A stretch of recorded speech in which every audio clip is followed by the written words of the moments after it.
right, folks, we are here. As you can see, APUSH on the road brings us to our nation's capital, Washington, D.C.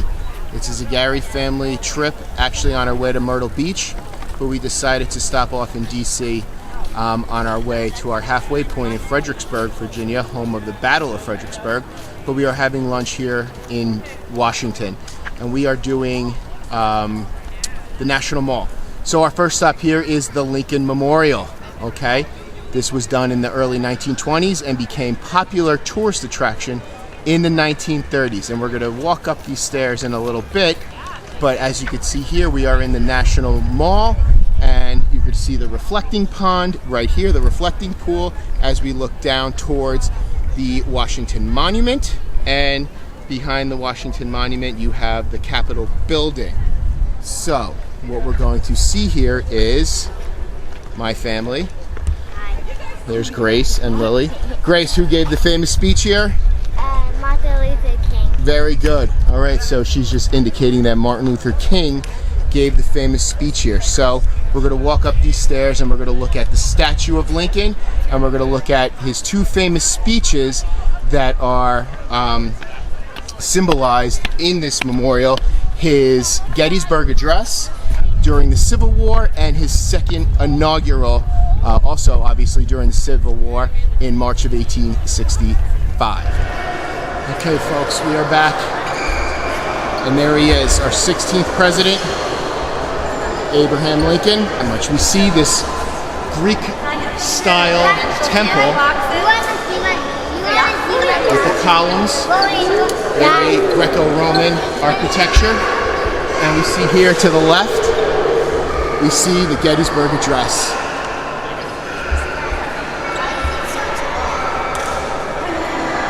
Oops, sorry. We see the Gettysburg Address that redefined what the Civil War was meant. Okay, the Battle of Gettysburg redefined what the nation was going to be, and that the men fighting in this nation were not going to die in vain. That we will forever change what America was, and that America would forever change, and that the federal government would forever change, and we would have a new birth of freedom. That the Civil War was going to be a cleansing event for America, and that to redevelop and re-symbolize and recalculate the ideals of the Founding Fathers for the future of America, for all. And then we come to the other side of the temple, the Memorial, National Park Service. This is Lincoln's second inaugural, okay? Now, when we look at this document, this is in the midst of the Civil War. This is when he was reelected, and it was thought that he was not going to be reelected as we get into the 1864 election. But what this document proves, okay, is that his second inaugural was all about, again, his ultimate war goal of preservation of the Union, bringing the Union together. In the part where he says, with malice towards none, bringing the Union together, okay, bringing us back, that this was a family feud that we had, that this family feud needs to end, and that we need to get back into the orders of bringing back together the business of America. So these lines forever etched in this memorial. And what we see here with Lincoln, this memorial, come on Grace, this memorial, what we see here is that with the Gettysburg Address and Lincoln and the Emancipation Proclamation of 1863, which in turn worked towards ending slavery in the southern states, while more of a political notion than anything, and it's questionable, historians, questioning if Lincoln actually had the power of that. This memorial would ever symbolize the plight of civil rights for Americans well into the 20th and 21st centuries. Okay, we saw here Grace, who gave the most famous speech on these grounds.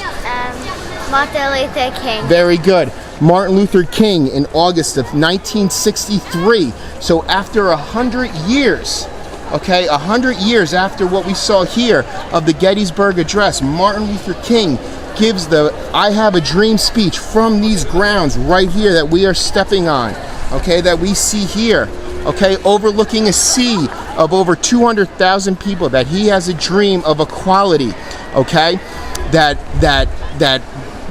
black children and white children could one day go to school. What's that? Be together. Very good, Grace. That they could one day be together and working towards equality. Again, making America a better place. Revitalizing, rekindling that American spirit. Okay, we gotta stop. Okay, folks, how we doing? This is the Martin Luther King Jr. Memorial, celebrating the life and accomplishments of the iconic civil rights leader Martin Luther King Jr. And we saw where he gave his famous I Had a Dream speech on the footsteps of the Lincoln Memorial, which is still to this day the beacon of the civil rights movement. And we see here that Martin Luther King Jr. was known for his accomplishments of using civil disobedience. And what we see here, out of the mountain of despair, a stone of hope. And we see here the statue of Dr. King himself.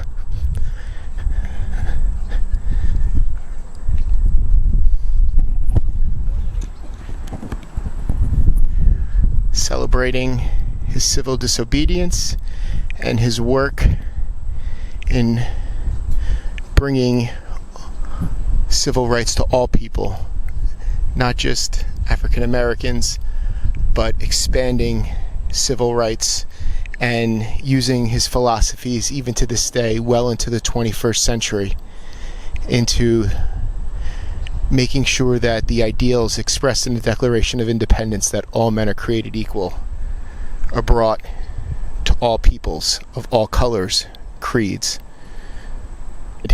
I just saw this. There's all these different quotes on this. Injustice anywhere is a threat. Injustice anywhere is a threat to justice everywhere. We are caught in an inescapable network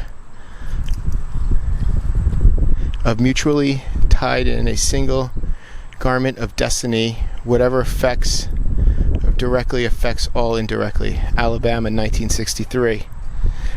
Now we know, 1963, Birmingham, Alabama, King writes his probably one of the most pivotal pieces of King's career is his letter from Birmingham jail, which was written in Alabama jail, Birmingham, 1963, which really brings to light and starts to change the views of JFK on the civil rights movement, as we also see that the riots happening in Birmingham in 63 are starting to become televised, and people around the nation and around the world are starting to see what's happening in the United States, the cradle of democracy, and it's showing the injustices that are happening. And that's what's going to spark a lot of change, and you're going to start to see a lot of political change happening with the Kennedy administration as a result of that, and you're going to see a push for his civil rights legislation. Again, November comes in 63 and Kennedy is slain by Lee Harvey Oswald, and with his assassination, and LBJ does sign the Civil Rights Act in 64, and then later the Voting Rights Act of 65, but that will definitely be part of Kennedy's legacy. And a lot of this stemmed from King's letter from Birmingham jail. All right, folks, our last trip, or our last stop, is going to be the FDR Memorial, a memorial that celebrates our 32nd president,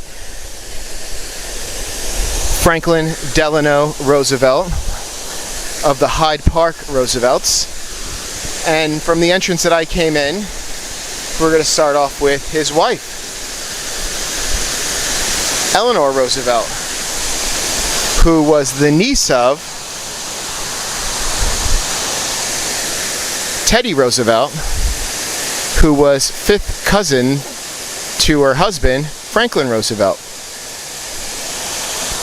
So what we see with Eleanor, behind every great man is a great lady, and we see Eleanor really defines the role of a first lady. And she truly was the advocate for civil rights in the FDR administration, truly trying to help those that were less fortunate and trying to help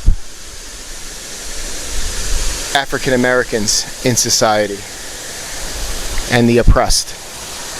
So as we continue, we saw the Lincoln Memorial and we saw pictures of the Washington Monument, and those were two revolutionary presidents, meaning that the country would forever change as a result of their political actions. Washington, obviously, there was no country before him. Lincoln, we're going to see the expansion of federal power. We're going to see the federal government grow and expand, and slavery become abolished as a result of the Lincoln administration.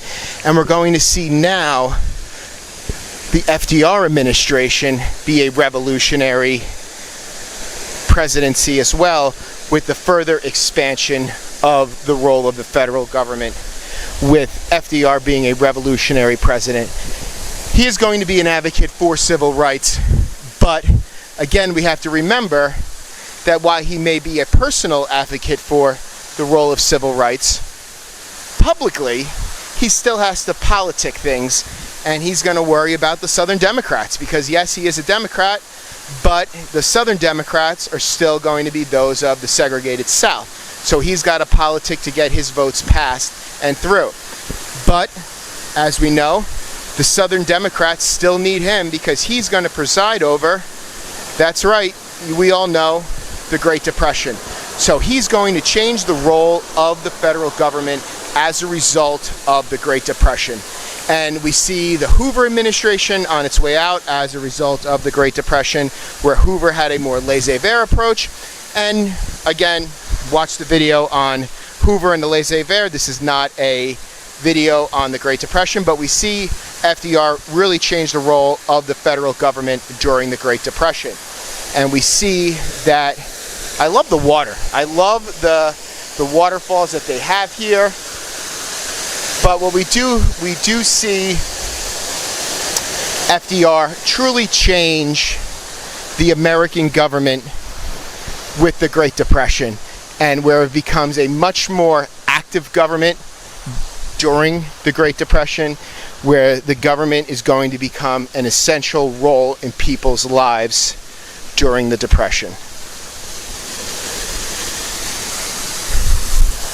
Here. So, speaking upon FDR's work with the New Deal and putting Americans back to work, and with the South, here we have the Tennessee Valley Authority, which brought electricity to the southern states and brought Southerners to work.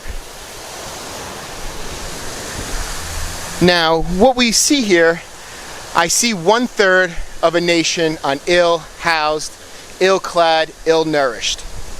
Now, Roosevelt, who was of the Hyde Park Roosevelt, came from money, okay? Now, what does FDR have in common with folks like this?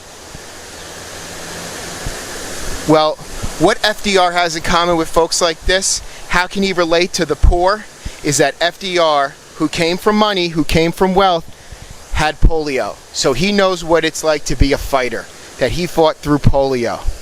And what the biggest thing that we can get from FDR and his New Deal, well, we could, historians can debate, was it the New Deal that got America out of the Great Depression, or was it World War II? And we know that World War II had the big impact on it. But what the New Deal did, it's right here, the fireside chat.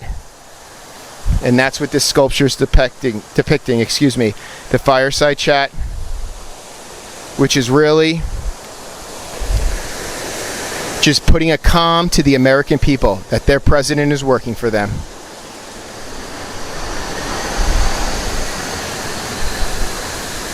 So a lot of this monument is really looking at FDR more so on the Great Depression side of things.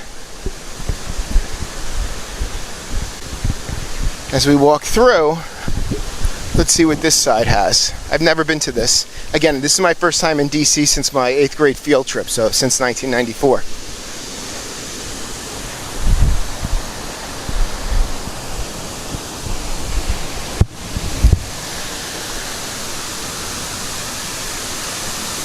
More on the New Deal.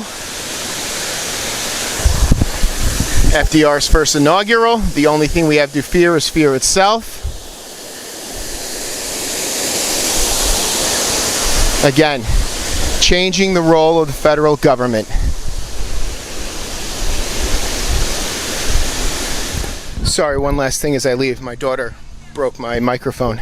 I just realized why they have the waterfalls in the monument. The Tennessee River Valley Authority. So that's why that monument has all the waterfalls in there. So that's pretty cool. That's a really cool touch to that monument. All right. Well, enjoy the rest of your summer. We'll see you guys in a couple of weeks. For you seniors out there, stop in, say hello.